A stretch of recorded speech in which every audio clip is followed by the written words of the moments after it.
예, 오늘 말씀 보겠습니다. 누가복음 18장 9절에서 14절입니다. 눈으로 한번 읽어보시기 바랍니다. 누가복음 18장 9절에서 14절입니다. 오늘 본문은 유명한 본문입니다. 다들 많이 알고 계시는 본문인데요. 교회 생활을 좀 하셨던 분들은 아마 10번에서 20번 그 이상 들어보셨던 분들도 계실 것 같아요. 9절 다 같이 한번 읽어볼까요? 9절입니다. 다 같이 읽겠습니다. 시작. 또 자기를 의롭다고 믿고 다른 사람들을 멸시하는 자들에게 이 비유로 말씀하시되. 지금 9절을 읽으면 예수님께서 특정 무리들에게 하시고 계신 말씀이라는 걸 알 수가 있습니다. 또 자기를 의롭다고 믿고 있는 무리들이죠. 예수님 당시에 자기들이 의롭다라고 믿고 있는 사람들이 누굴까요? 바리새인들이죠. 바리새인들과 서기관들이에요. 바리새인들과 서기관들의 특징은 자기 자신이 스스로 의롭다라고 믿고 있는 사람들인데요. 이 사람들이 그렇게 믿고 있을 수밖에 없는 이유가 하나 있어요. 이 사람들은 율법을 굉장히 잘 알고 있었던, 유대인들에 비해서 특별히 더 잘 알고 있었던 집단들이에요. 성경에 율법이 몇 개인지 아세요? 모세 오경에 율법이 몇 개가 기록되어 있을까요? 613개예요. 613개의 율법이 있는데 365개의 무엇을 하지 말아라 라는 율법과 613 빼기 365 하면 248개 맞죠? 248개의 무엇을 하라라는 율법으로 구성이 되어 있습니다. 613개의 율법을 다 지킨다라는 것은 불가능해요. 할 수 없는 일이에요.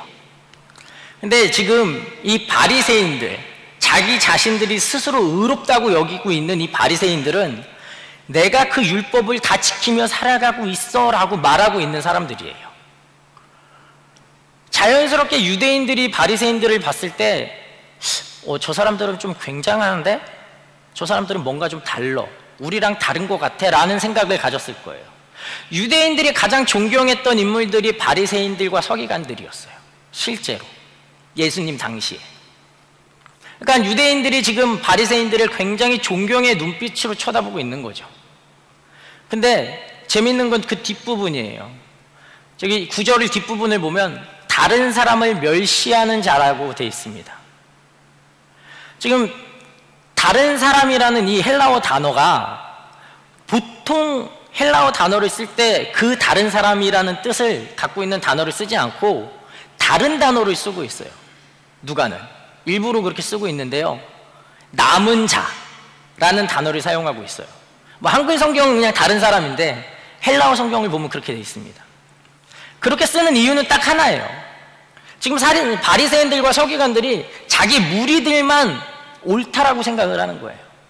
자기 무리들만 의롭다고 생각을 하는 거예요. 그리고 자기 무리를 뺀 나머지 모두를 멸시하는 거죠. 경멸의 눈으로 쳐다보는 거예요. 그러니까 유대인들은 바리새인과 서기관을 굉장한 인물들이야, 훌륭해, 존경의 눈빛을 보내고 있는데 이 무리들은 백성들을 향해서, 그들을 향해서 경멸의 눈초리로 이렇게 쳐다보고 있다는 걸 알 수가 있습니다. 10절입니다. 제가 읽겠습니다. 두 사람이 기도하러 성전에 올라가니 하나는 바리새인이요 하나는 세리라. 지금 두 사람이 성전에 올라가고 있습니다. 한 무리는 바리새인이고요, 다른 한 무리는 세리예요. 바리새인이 성전에 기도를 하러 올라가는데 제가 상상을 좀 해봤어요. 이 10절을 읽으면서 상상을 좀 해봤습니다. 저는 성경을 읽으면서 좀 상상을 많이 해요. 재밌잖아요. 상상을 막 하면 재밌는 것 같아요. 예를 들면 요한복음 9장을 보면 예수님이 침을 뱉어서, 땅에 침을 뱉어서 진흙을 이겨서 소경의 눈에 붙여줘요. 근데 몇 번 뱉어야 진흙이 될까요? 침을 몇 번 뱉어야 이게 진흙이 될까요? 한 두세 번 뱉어갖고 이게 진흙이 될 수 있을까요? 아닐 것 같아요. 진흙을 만들려면 적어도 한 10번 이상은 뱉어야 될 것 같아요. 그죠? 그러면 침 뱉어보면 알지만 두세 번 뱉으면 침이 더 안 나오잖아요, 잘. 그러면 침을 또 이렇게 고아서 입속에서 고아서 모았다가 또 뱉어야 돼요.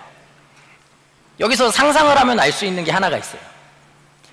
그 소경이랑 예수님이랑 같은 공간 안에 오랫동안 같이 있었다라는 걸 알게 돼요. 같은 공간 안에 오랫동안 긴 시간 동안 함께 있었다라는 걸 알게 되는 거죠. 짧은 시간이 아니라는 걸. 그 가운데 무언가 오고 가는 게 있었을 거라는 거죠. 그런 것들을 좀 알게 돼요. 근데 저는 여기서 또 한 번 상상을 해봐요. 아, 더러워. 아, 진흙을 눈에다가 침을 뱉어서 만들어 이겨 붙이는 것도 더러운데 지금 계속 뱉고 있잖아요. 보지는 못하겠죠. 근데 계속 뱉고 그걸 눈에 붙이는 거죠. 더럽잖아요. 뭐 이런 것들. 성경 이렇게 상상을 하면서 읽으면 좀 재밌더라고요. 그래서 좀 상상을 많이 하는데 오늘 10절도 그래요. 좀 상상을 좀 해봤어요. 바리새인들은 하루에 기도를 3번을 해요. 오전 9시에 기도를 하고요. 낮 12시에 기도를 하고 오후 3시에 기도를 합니다. 이 사람들이 이렇게 세 번을 기도하러 성전에 올라가요. 성전은 보통 예루살렘 성전은 보통 산 꼭대기쯤에 있어요. 아브라함이 이삭을 번제로 드렸던 모리아산 뭐 그런 개념이에요. 지금 바리새인이 성전에 기도하러 올라가고 있어요. 옷은 좀 잘 입었을 것 같아요. 저처럼요. 뭐 좀 다른 얘기인데 제가 이렇게 시원함을 포기하고 멋있음을 챙기려고 좀 긴 팔을 입고 왔어요. 이렇게 좀 팔을 걷어붙이면 좀 멋있을 것 같아서. 근데 어쨌든 지금 바리새인들이 그런 모습으로 성전에 올라가고 있는 거예요. 좀 멋있는 옷을 입고요, 어깨도 좀 당당하게 펴고 허리도 고추 세우고 이렇게 걸어가는 거죠. 사람들이 좀 나를 봐라 라는 마음으로 당당하게 걸어갑니다. 역시 유대인들은 그 바리새인, 성전에 기도하러 올라가는 바리새인들을 바라보면서요, 야, 또 기도하러 올라가시나 보다. 야, 역시 훌륭하셔. 역시 뭔가 달라. 우리랑은 다른 사람들이야 라는 생각을 했을 것 같아요. 실제로 그들은 바리새인들을 존경했으니까요.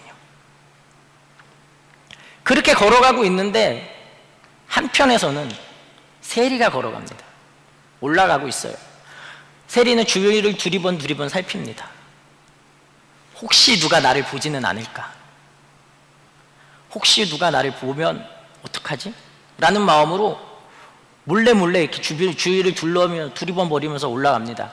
근데 아니나 다를까 사람들이 세리를 보죠. 세리를 보면서 이렇게 말을 해요. 지가 뭔데 성전에 예배를 하러 올라가? 지가 뭔데 성전에 가서 기도를 해? 저거 양심도 없구만. 에휴, 왜 그럴까요? 세리는 직업이에요. 그쵸? 다 알고 계시죠? 세금을 걷는 직업이에요.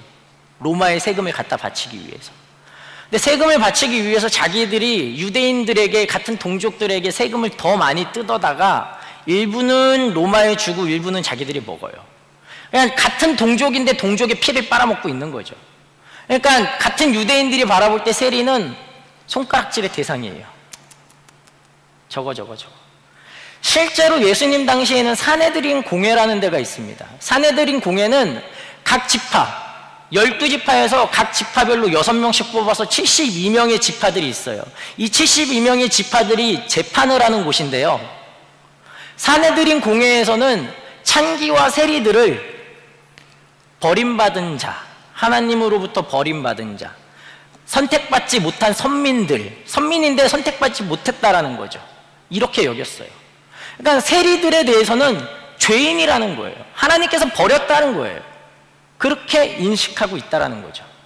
그러니까 지금 유대인들 머릿속에는 성전으로 기도하러 올라가는 바리새인들은 거룩하고 의롭고 선하고, 반면에 세리들은 죄인이고 하나님으로부터 버림받은 자고 선택받지 못한 인물들로 대표되는 사람들이라는 거예요. 이렇게 두 부류의 사람이 성전에 기도하러 올라갑니다. 11절인데요 11절 다 같이 한번 읽어보겠습니다. 시작.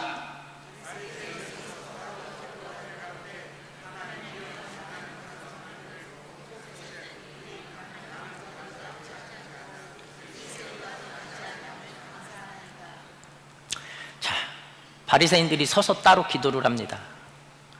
아까 말했던 것처럼 9시, 12시, 3시에 기도를 하러 올라가고요, 서서 기도를 합니다. 이들이 서서 기도하는 곳은 성전 뜰인데요, 성전 앞뜰이에요. 여인의 뜰이라는 이름이 붙어있는 성전 앞뜰입니다. 그곳에 서서 당당하게 어깨를 펴고 기도를 하기 시작합니다.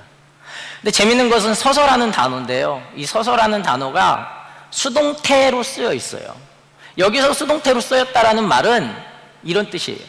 내가 하나님 앞에 필요해서, 내가 하나님 앞에 기도하는 것이 필요해서 기도하는 것이 아니라 내가 무언가 자랑하기 위해서, 무언가 다른 사람에게 뽐내기 위해서 기도한다라는 의미로 수동태를 쓴 거예요. 그러니까 죄송합니다. 바리새인은 지금 누군가에게 뽐내기 위해서 하나님 앞에 기도하는 게 아니라 누군가에게 자신을 드러내기 위해서 기도하고 있다는 거예요. 기도하려고 하는 자세부터 글러먹은 거죠. 그럼에도 불구하고 유대인들은 그들을 존경했어요. 모르니까 그런 것들을. 기도 내용이 더 과간입니다. 제일 처음에 뭐라고 기도해요? 토색.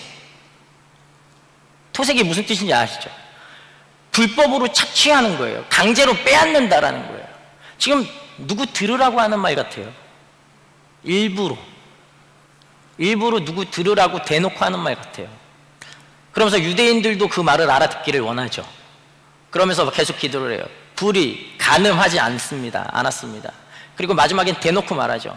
나는 저 세리와도 같지 않습니다 라고 말을 합니다.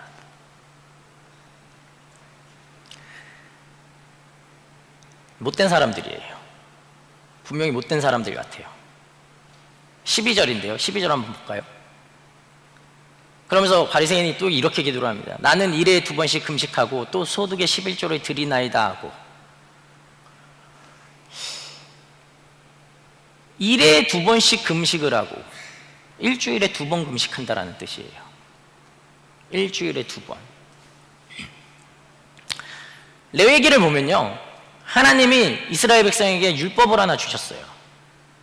떴는데요, 같이 한번 읽어보겠습니다. 시작. 너희는 영원히 이 규례를 지킬지니라. 7월 곧 그 달 10일에 너희는 스스로 괴롭게 하고 아무 일도 하지 말되 본토인이든지 너희 중에 무거운 객이든지 그리하라. 이날에 너희를 위하여 속죄하여 너희로 정결케 하리니 너희 모든 죄에서 너희가 여호와 앞에 정결하리라.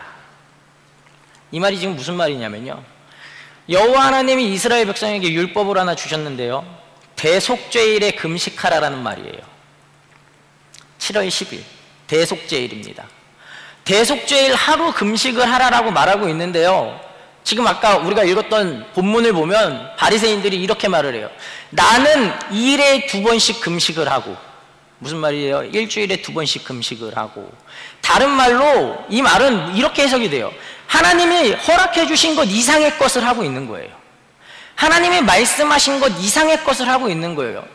대속죄일 하루만 금식하라고 했는데 우리는 아닙니다. 일주일에 2번씩 월요일과 목요일이에요. 월요일과 목요일날 금식을 하겠다라고 자기들끼리 정해놓고 하는 거예요. 하나님의 음성이 그것 이외에. 그러면서 이렇게 기도하죠. 또 소득의 11조를 드리니이다 하고. 이거 헬라어 직역하면 이렇게 돼요. 소득의 11조가 아니라 내가 가진 전 재산의 11조예요. 버는 것의 11조가 아니라 내가 갖고 있는 전체의 11조를 드리고 있다는 거예요. 지금 바리새인들은 하나님이 말씀하신 것 이외의 것들을 하고 있다라니까요. 자기들이 정해서, 자기들이 맞다라고 생각하는 그것에 따라서 무언가 더 하려고 하는 거죠. 마치 내가 무언가 더 만들어서, 율법을 더 크게 만들어서 하고 있으면 하나님이 나를 선하겠거니 의롭겠거니 라고 생각을 하고 있는 거예요. 마태복음 한번 보겠습니다. 마태복음 19장 16절에서 20절인데요 한 절씩 교독하겠습니다. 어떤 사람이 주께 와서 가로되 선생님이여 내가 무슨 선한 일을 하여야 영생을 얻으리이까?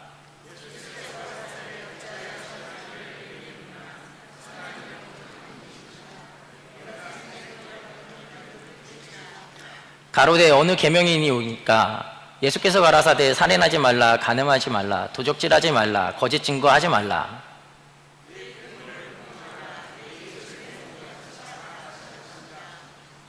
그 청년이 가로되 이 모든 것을 내가 다 지키었사오니 아직도 무엇이 부족하니까.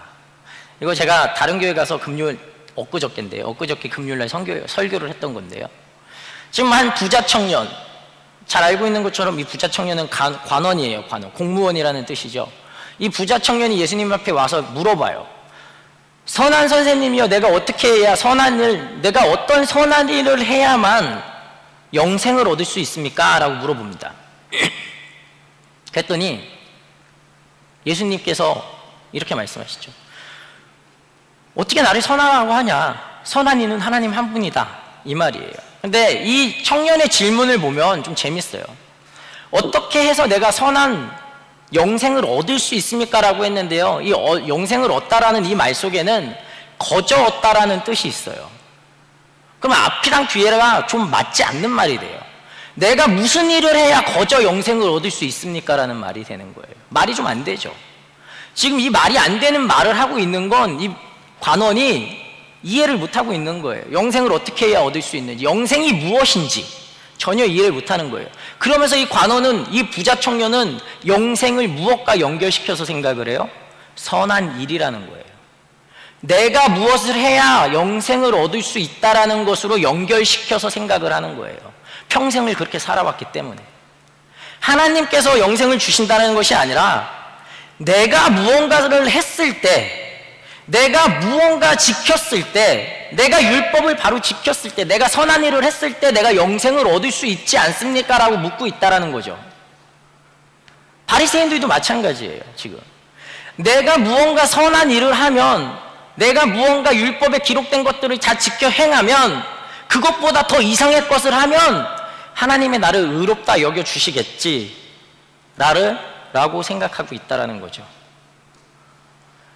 로마서 10장 3절에는 이렇게 말하고 있습니다. 로마서 10장 3절 한번 볼까요? 제가 읽겠습니다. 하나님의 의를 모르고 자기의 의를 세우려고 힘써 하나님의 의를 복종치 아니하느니라. 지금 사도 바울이 하는 말인데요, 하나님의 의를 너희들은 모른다. 너희는 너희들이 만들어 온 의를 지키려고 하나님의 의는 생각도 하지 않는다라고 하는 말이에요. 지금 바리새인들이 하고 있는 모습이죠.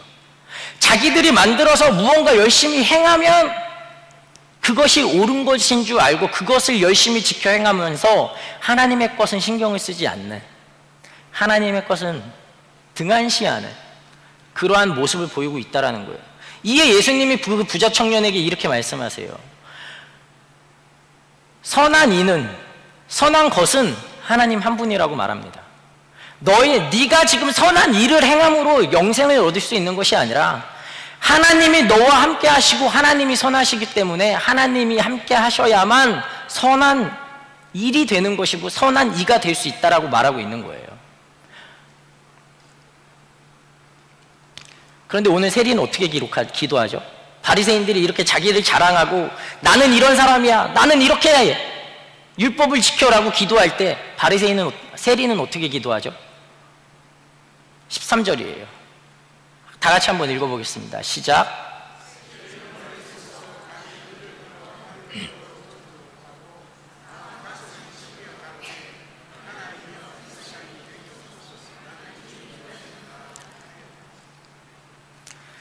이 세리는 지금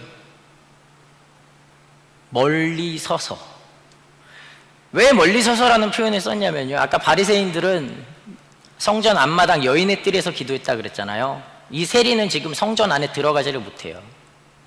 이방인의 뜰이라는 성전 밖에서 기도하고 있는 거예요. 왜일까요? 자기도 알아요. 사람들이 나를 무시하고 죄인 취급하고 손가락질하고 자기를 그렇게 여기는 걸 자기도 알아요.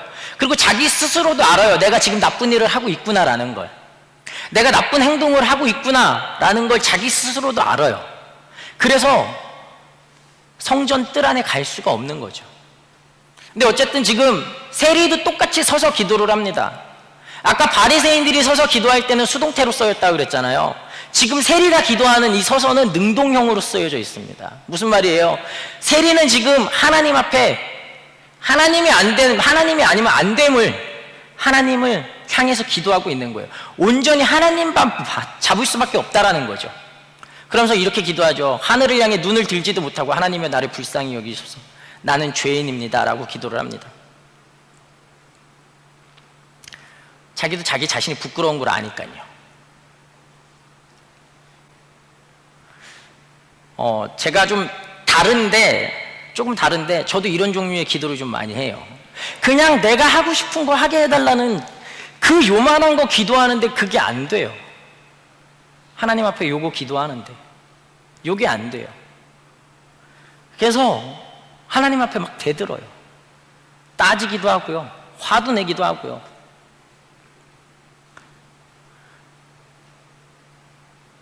세리도 오늘 자기가 잘못하고 있는 거 알아요.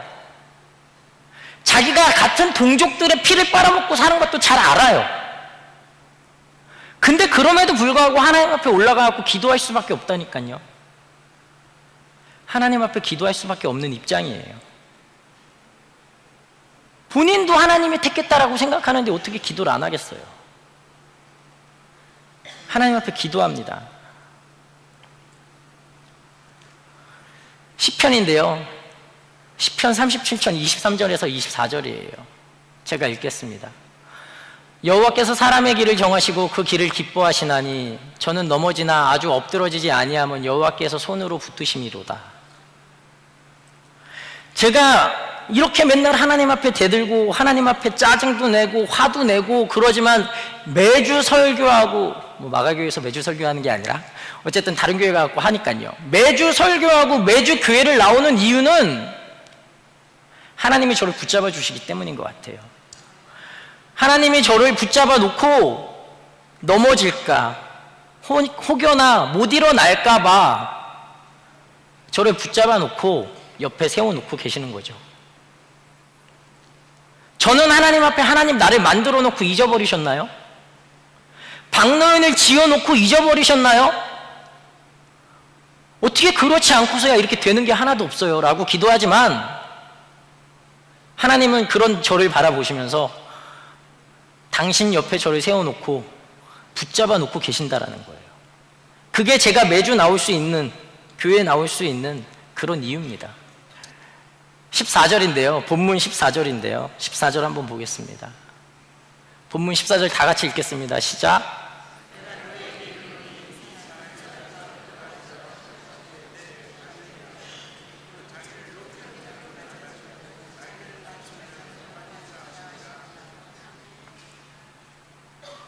지금 예수님께서 제자들에게 말씀하시는 거죠.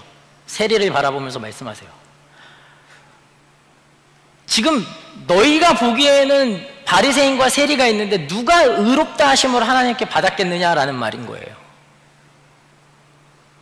그러면서 예수님이 말씀하시죠.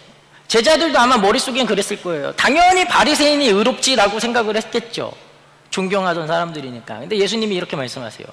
세리가 의롭다 하심을 받고 내려갔다라고 말하는 거예요. 자,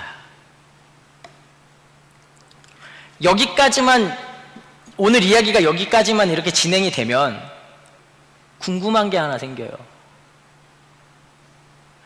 내가 하나님 앞에 겸손한 마음으로 나아가서 기도를 하면 내가 의로운 사람이 될 수 있는가? 라는 궁금증이 생깁니다. 그런 궁금증 안 생기세요? 저는 생겨요. 어쨌든 하나님 앞에 나아가서 내가 기도를 할 때 내가 겸손히 하나님 앞에 회개 기도를 하면 나는 의로운 사람인가? 그러면 내가 기도를 하면 되네? 내가 의로움을 결정할 수 있게 되네? 하나님 앞에 나아가서 겸손히 기도를 한다면 이라는 궁금증이 생깁니다. 이런 질문들이 가득하게 돼요. 창세기 한번 볼까요? 창세기 4장인데요 한번 한 절씩 교독하겠습니다. 그가 또 가인의 아우 아벨을 낳았는데 아벨은 양치는 자이었고 가인은 농사하는 자이었더라.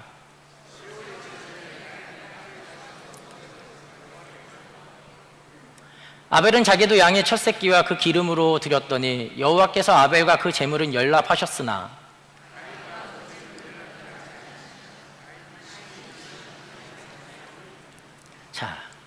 잘 알고 있는 내용이죠. 지금 가인과 아벨이 하나님 앞에 예배를 드렸어요. 제사를 드렸어요. 가인은 잘 알고 있는 것처럼 땅의 소산으로 예배를 드렸고요. 아벨은 양의 첫 새끼로 예배를 드렸어요. 그러면서 4절에 이렇게 돼 있죠. 둘이 똑같이 예배를 드렸는데 하나님이 누구의 예배를 받으셨어요? 아벨의 예배를 받으셨어요. 그러면서 이렇게 말합니다. 아벨과 그 제물은 연락하셨으나 라고 돼 있습니다. 그래서 일반적인 해석은 이래요. 아벨이 바른 삶을 살아서, 아벨이 바른 행동을 해서 올바른 삶을 살았기에 제물도 연락하시고 아벨도 연락하셨다라고 말을 합니다. 이게 일반적인 해석이에요.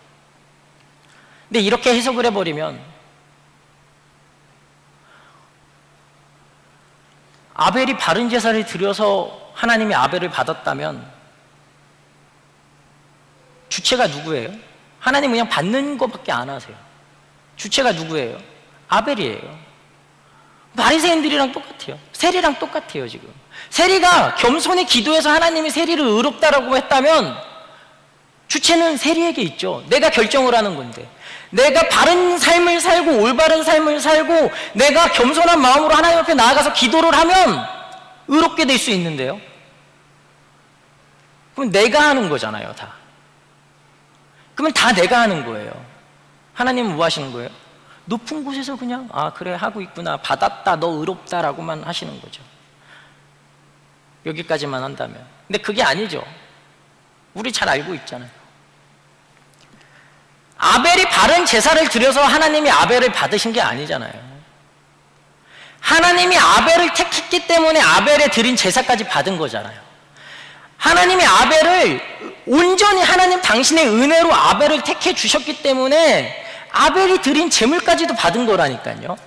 그렇게 보면 아벨이 설령 잘못된 제사를 드리고 잘못된 행동을 하고 잘못된 삶을 살았어도 하나님은 아벨을 받으셨다라는 거예요. 왜냐면 아벨의 행동과 상관없다라는 거예요. 하나님이 아벨이라는 그 사람을, 아벨이라는 그 존재를 택했기 때문에 무엇을 하든 하나님은 받으셨다라는 겁니다. 그러면 이제 다시 본문으로 돌아갈게요. 14절인데요. 여기 보면 예수님께서 말씀하세요. 내가 너희에게 이르노니 이 사람이 저보다 의롭다. 이 말은 바리새인보다 세리가 의롭다라는 말이죠. 근데 이 말이 수동태로 써져 있어요. 이 말이 수동태로 쓰여져 있는 이유가 있어요. 하나님이 세리를 의롭다라고 해주셨다라는 뜻이에요. 하나님이 당신의 은혜로, 당신의 의로움으로, 당신의 선하심으로 세리를 의롭다라고 말씀하신 거예요. 그러면 하나님 앞에 의로운 사람은 내가 의로움을 행했기 때문에, 내가 율법을 행했기 때문에, 내가 하나님 앞에 겸손히 기도했기 때문에 의롭다라고 칭함을 받는 것이 아니라 하나님이 나를 의롭다라고 해주시면 내가 무엇을 하든지 의롭게 되는 거겠죠. 오늘 세리가 겸손한 모습으로 주님 앞에 기도해서 의로움을 받은 게 아니에요. 반대로 바리새인들이 율법을 잘 지켰다고 해서 그들이 의로운 게 아니에요. 율법을 613개의 율법을 하나도 빠짐없이 다 지켰다 한들 그들은 의로운 자가 될 수가 없어요. 그들은 자신이 의롭다라고 생각하고 있기 때문에, 내가 율법을 지킴으로써 의로울 수 있다라고 생각하기 때문에 그들은 의롭게 될 수가 없다라는 거예요. 반대로 하나님이 의롭다 한다면 율법을 지키지 못하여도, 내 삶이 좀 바르지 못한다 할지라도, 내가 좀 손가락질을 받는 삶을 살고 있다 할지라도, 내가 동일한 죄를 반복하면서 하나님 앞에 괴로워한다 할지라도 하나님이 나를 택하셨다면 나의 행동과 상관없이 나는 의로운 사람이라는 겁니다. 오늘 누가복음 18장의 이 바리새인과 세리의 기도는 대부분 기독교인으로서 어떻게 기도해야 하는가, 기독교인으로서 어떻게 하면 하나님 앞에 바른 삶을 살아갈 수 있는가, 어떤 모습이 참 기도의 모습인가라는 걸 알려주는 본문입니다. 하지만 그 이전에 생각해야 될 게 있어요. 맞아요. 바로 기도하는 거 좋죠. 하나님 앞에 겸손히 기도하는 거 좋죠. 바른 삶을 사는 거 좋아요. 근데 그게 중요한 게 아니라는 거예요. 그러한 것들보다 더 중요한 건 하나님이 나를 어떻게 보시는가예요. 하나님이 나를 어떻게 생각하고 있으신가예요. 구원에 관해서는, 의로움에 관해서는, 선함에 관해서는 우리가 무엇을 행함이 아니라 온전히 하나님께서 하시는 거라는 거죠. 온전히 하나님께서 의롭다 해 주셔야만 의롭게 될 수 있고요, 선하다 해 주셔야만 선하게 될 수 있다는 겁니다.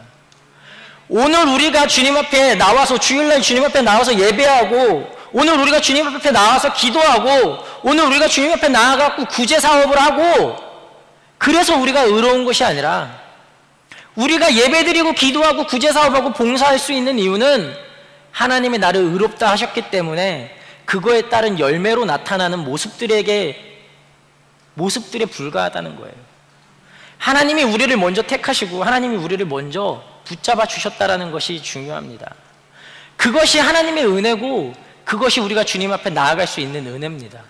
그 은혜가 전제될 때 우리가 하나님 앞에 나아가서 하늘을 우러러 못 쳐다보고, 하나님 나를 불쌍히 여겨주세요, 나는 죄인입니다 라고 기도할 때도 그 하나님이 우리를 보고 계신다라는 거죠.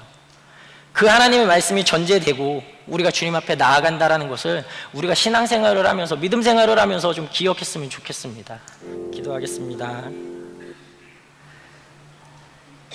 사랑이 많으신 하나님 아버지, 감사합니다. 하나님, 오늘 우리는 바리새인과 세리를 보았습니다. 내가 하나님 앞에 만들어 놓은 의, 내가 하나님 앞에 지키겠다라고 하는 이 율법들, 그것들을 열심히 지키고 때로는 하나님이 말씀하신 것 이상의 것을 지켜나감으로 하나님 앞에 의롭다함을 받고, 하나님 앞에 옳다함을 받고, 하나님 앞에 선하다라고 칭찬을 받으려고 하고 있었던 우리들의 모습이 보입니다. 하지만 하나님, 우리가 율법을 지키고 바른 삶을 살아가고 하나님 앞에 선한 모습으로 나아간다 할지라도 그것이 하나님이 나를 택하지 않으셨다면 내가 주님 앞에 나아가는 것은 아무것도 아님을 고백합니다. 하나님이 나를 택하셨고, 하나님이 나를 인도하셨고, 하나님이 나를 의롭다 하여 주시고 당신의 은혜로 나를 불러주셨을 때 내가 조금은 잘못된 모습으로 나아가고, 내가 조금은 부족한 모습으로 나아가고, 내가 다른 사람들에게 손가락질을 받는다 할지라도 하나님은 나를 바르다라고 말씀하시고, 의롭다라고 말씀하시고, 선하다라고 말씀하여 주시는 것들을 바라봅니다. 하나님, 내가 주님의 택함을 받았다라는 것을 기억하기를 원하고, 내가 주님으로부터 선택받았다라는 그것으로 인하여서 내가 주님 앞에 나아가고 있음을 고백합니다. 나의 삶과 나의 믿음이 당신이 나를 100% 기억하여 주시고 100% 붙잡아 주시고 나를 당신 곁에 세워주시고 나를 당신 곁에 놓으시고 안아주시는 그 하나님을 내가 기억하며 나아갈 수 있도록 주님 인도하여 주시옵소서. 우리의 삶이, 우리의 생활이, 우리의 믿음이 온전히 하나님으로부터 출발하는 그런 하나님의 사람들이 될 수 있도록 주님 함께하여 주시옵소서. 함께 하심을 감사를 드리오며 살아계신 예수 그리스도 이름으로 기도합니다.